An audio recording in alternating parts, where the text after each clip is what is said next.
So yeah, so it's I'm excited for you, but I'm jealous. I got some free glasses from a company. And we will tell you if they're garbage. Yeah, so we'll be totally honest. Like, these glasses look amazing. It's a company called Waterland, right? Yeah. Waterland. They make glasses for fishing. Many different lenses for different fishing. I don't usually buy expensive sunglasses. I'm usually more your $60 to $100 glass guy because I sit on them and get them scratched and lose them. Anything's got a weakness, I find it. All right, the unveiling.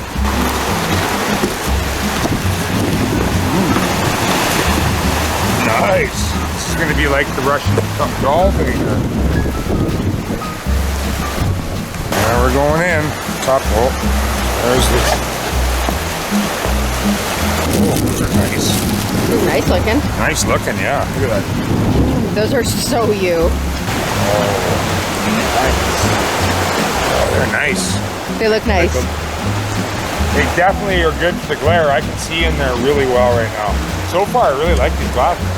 Well, let's see you catch a fish with them. Really good polarization. Could see really well into the water where all the rocks were. That take them off, can't see nothing. Put them on, boom. You can see some of the bigger rocks down there and stuff. So for that purpose, they're really good. These ones are really comfy. Got a nice green. These ones are called, I think they're green something. They call them green mirror. Green mirror. Yeah, they're nice, and they're good with this type of lighting. We'll see how they are when it's like when there's no sun out. A lot of times sunglasses, if it's not sunny out, they're too dark. But we'll see with these ones. I won't know until I go out in the shade tomorrow. This is like snowboarder, dude. Here, go, dude. Just try this, dude. Gnarly, man.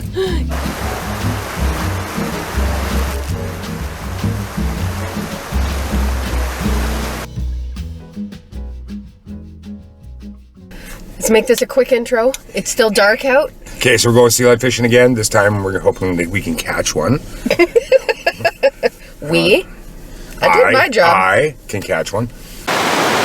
Okay, so update. Moving around, another day, second time filming in a row where it is another Friday again. Jimmy Jack with dudes, like everywhere, car. So we're just fishing kind of not really high probability steelhead water, but hey man, they are where you find them. So it's really pretty here. It's very pretty. There? Whoa, that's bright. Yeah. So we're heading out fishing just for a minute. What's up? For once, I'm the slow one. For once. Yeah. Going steelhead fishing. It's super low, super clear. It's going to be stealthy. All right, off we go steelheading. Ooh, it's nice today. It's a little overcast. I hope it stays that way. The sun yesterday was too much. So yeah, off we're going steelhead fishing. Low, clear, hard conditions, but we're gonna get her done today. I got the feeling. All right, let's go fishing. How long are we going at this? Oh, we're just gonna go from now till dark. It's not that long. Oh, good. Okay. All right, excitement to start the day. So we were crossing a stupid little beaver pond, and Danina was going down a little hill, and shwoomp, boom, into the water. And I could not get back up. It was so slick, I could not get my footing. Yeah, and she kind of got the camera got a little bit wet, so now we're on iPhone filming now. So all right, seems to work pretty darn good. Yeah. So yeah, let's do it.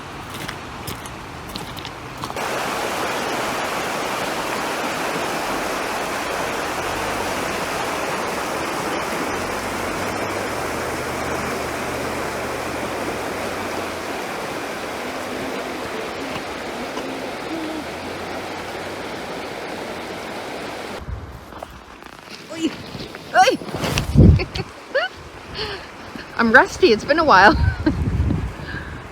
Oh boy. Fish! First real spotted fish. Nice.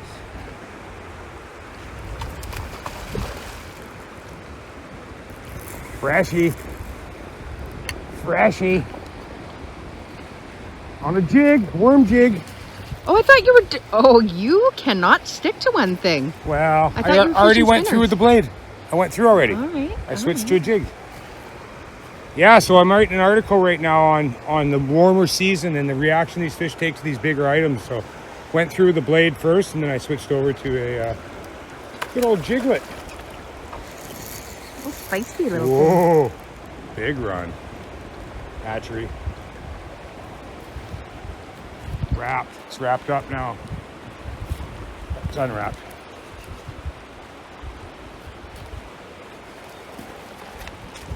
Oh.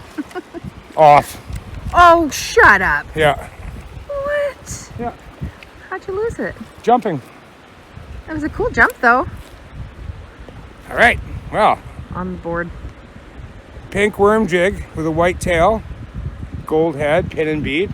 You know where to get them. Yes.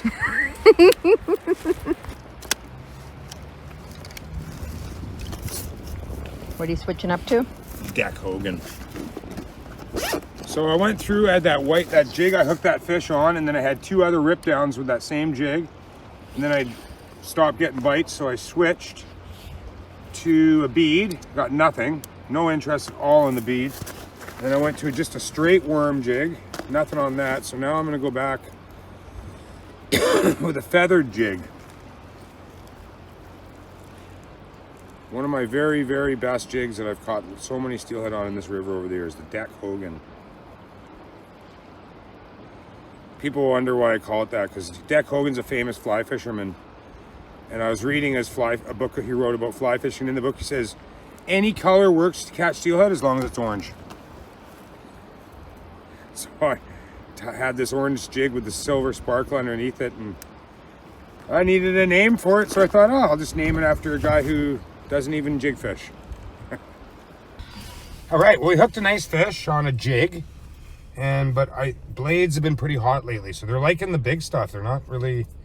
That one run where I hooked that fish, I had 3 rip downs in there, and they're all on a jig, and I went through the bead, nothing, and went through the blade, nothing. So they were only on jigs there. But I'm gonna quickly show you guys how to build a blade here.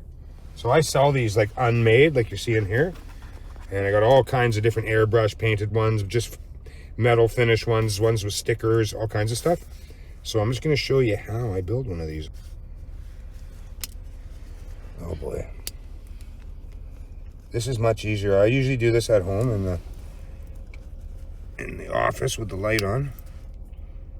Okay, so you put it in there. You got this is a split ring, and these pliers.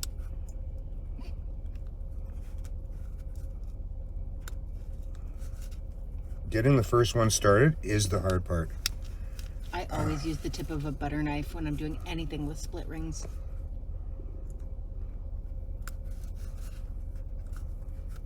There, so you got the one on. That's always the hard one, the first one. Okay, we only got 2 on.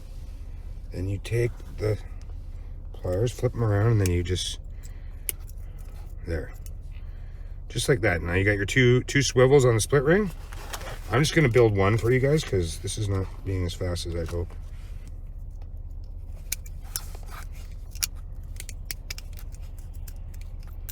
Almost got her.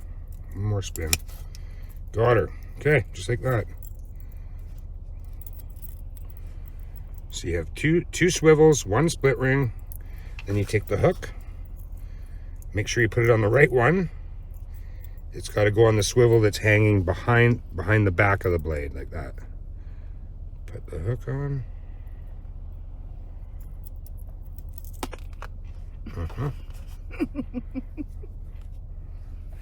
There we go. These are open eye hooks, so they're open, so you can put it on the swivel, and then you take your pliers, you close it, and now you pinch the barb, like so, and then you take a sticker. When I fish like casting spinners, I'll put the sticker on the inside of the blade. But when I fish Colorados, I put it on the outside of the blade, just like that. These ones spin kind of like sideways at the fish. Like they kind of spin slowly and down, they go down current because you're float fishing them. But when you're casting and retrieving a weighted spinner, they're coming from behind it. So they're only going to see the back of the blade. That's why. This one, they'll see the front of the blade more. And then you take your sticker, you put it nice and centered on there, just like so. There you go. Colorado blade, ready to rock. Yeah, salty, large plate of fries. Junk food, yummy. Half a hot dog there. Decent. Oh, still shaking, man. Shaking. Here we go. What do we got here? We got like a 15 pound at least. Well, you can see my foot. This is a big old buck. Chomped on that first cast with that blade. Went through with 2 different colored jigs. Got a trout on the jigs. Yeah, put on this blade, literally first cast in the pocket. Chomp! And there's a huge log jam in the run here, so I had to negotiate that. So I kind of let it. I always keep on my level wanting to keep a really loose drag for times like that. It's better to fight it with your thumb. So I knew that stick was in the water, so I just let it tear me way down the tail out, and then I got down below the log and then fought it from there and got her in. Exciting.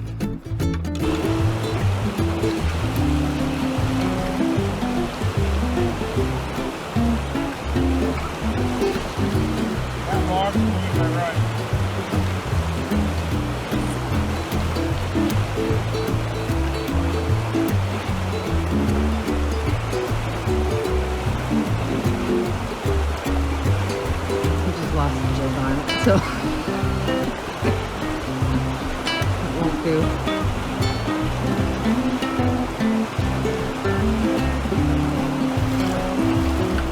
Oh well. I lost everything but my float, because you never lose my floats. That log has ruined my run. There's been no high water. That log just showed up here like in the last few days.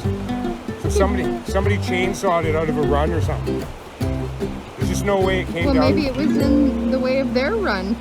Well, maybe. Come get your log, bro. All right, so now I'm fishing blades. I'm just gonna run through. Blades, I like to fish it in water that's got a bit of current, so I can like just hold back just a little bit, let it drift natural, but hold back just a bit so that blade just does a nice slow spin. Just boom, boom, boom, boom, boom. And when I get into a slower piece of water, like there's a log jam down there I fished, but I couldn't fish it because someone cut a tree down upriver and it jammed right where I hooked my fish down there, so I couldn't fish it. I lost my jig right away. But that water is more jig water. It's really slow. This stuff here, yeah, this is blade water. See what we can do. Still, it's just beginning of April. Still another month of good fishing left. So, yeah. If you have a day here or a day there, come on out. Give it one last try. Some nice fish. Sometimes late in the season, you'll get some of those huge wild bucks that are like 20-pound class fish. They're really nice fish. I think my buddy Brock says he lost one this morning. He figures the biggest fish he's ever hooked, steelhead. On a blade.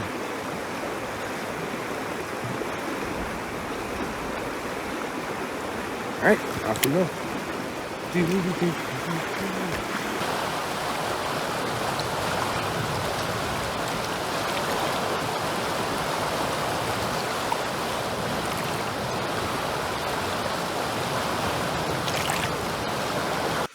All right, we got a steelhead. Kinda. Lost it, whatever. It was a hatchery fish. I saw it. I had it in close at one point, and then it took off. Did a big cartwheeler, and then came off. That's fine. Someone else can kill it. Or maybe I'll get it again. Who knows? But yeah, no, fishing was all right. We didn't fish for very long. We went to church this morning, and then we decided, a friend of mine was out. He got some fish, so we said, okay, let's go. So we raced up to the river, went to one spot. I got that fish that you saw on video, and then I missed 2 more in there, and then the wind kicked up and got really cold, so we went and had some Kev's hot dog and some fries, which were yummy, which you still have fries left. And then hit one more spot, and then we're gonna call it a day. And I'm gonna get back out here tomorrow and give it another go. And yeah. Let's go home. Let's go home. It's cold, we're gonna go home, so tight lines and rods. They definitely are good for the glare. I can see in there really well right now. I really need a pair of polarized. Do you have your sunglasses? I have my sunglasses. They can really see in the water, especially when it's low and clear like this. You can Cool. see. Now I'm extra jealous. I'll let you borrow them today. It's opening girls' glasses. I'm not waiting for Rod to get home. They're in your little waterproof bag. That's nice. That's awesome. I'll totally use that when we go out. I'm so excited to have polarized glasses because, you know, with polarized you can see in the water. Oh, I really hope these fit nice. They have to be pretty or I won't wear them. Well, I'm seeing the pattern and they look like your style. You like? Oh, they look nice so far. Oh, they're nice and light. Oh, they're great. They're great to look through. They're Really good. comfy, lightweight. They fit my face good too. Yeah, they're good. Cool. Those will be good for you guys to go fishing. Exciting! Yay!